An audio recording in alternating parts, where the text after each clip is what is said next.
Hello, my name's John Comer, Head of Product Management at Volvo Trucks, and this is kind of like my FH moment. Again, having worked for Volvo Trucks since 1989, I've been involved with the FH one way or another for a full 25 years, even before production start. And probably one of the greatest moments, or the greatest privilege, was to be able to drive one of the first 3 FHs back on to UK soil for the field test trucks. So in December 1992, my then boss, Brian Smith, product manager, and the field test engineer, Mike Jackson, we all flew off to Sweden to pick up the 3 field test trucks. 2 4x2s, one with leaf suspension for a Finley guy, a red one with air suspension for Kenny Williamson, and the final one was the first 6x2 pusher tractor which I drove in, and again it was painted in purple with regards to a famous name that was going to take it, but that customer didn't take the truck, and because of the conditions that you have when you're doing a field test truck, so Kenny Williamson run that truck.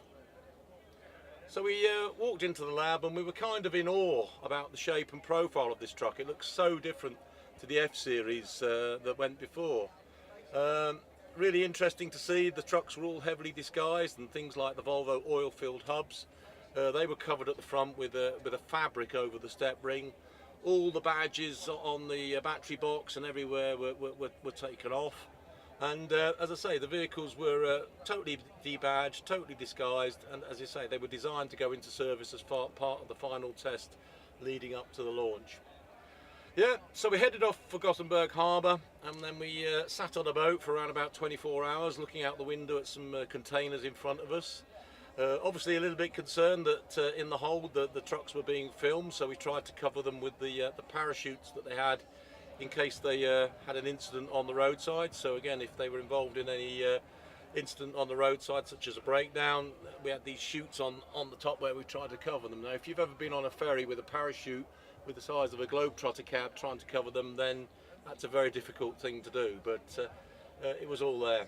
So we arrived at around about 6 o'clock in the morning into Teesport. We chose Teesport because Volvos usually go into Immingham.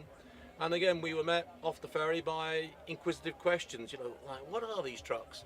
So Mike from Oldham said, yeah, they're Atkinsons, we've been winter testing. We then headed out into the morning traffic, and again, it was interesting to see the reaction as these 3 aerodynamic profiled trucks started to go down the road, head towards the A66, and then up the M6.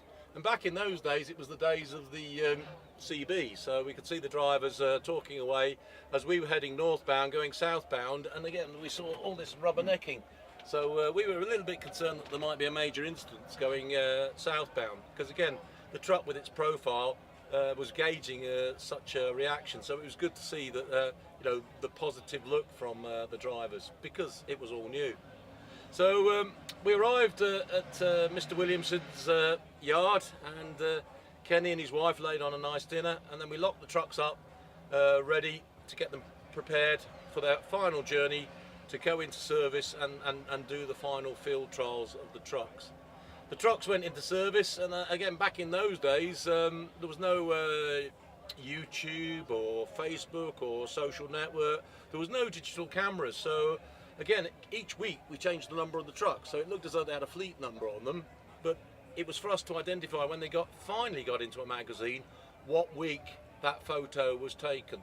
So again, it wasn't until the April that the trucks started to appear in the magazines, and probably the giveaway at the time was the old gearbox lever, the large shiny one with the red control for the range and the grey control for the splitter. You know, that photograph really signified that this was a Volvo under development. Yeah, it was a proud moment to be involved with. It was great to be at the start of something very new, very revolutionary. Back then, it was a huge project. It was a brand new truck, completely from the wheels up. New frame, new engine, and new cab. The first cab that Volvo had completely computer-aided design, so it was right at the cutting edge.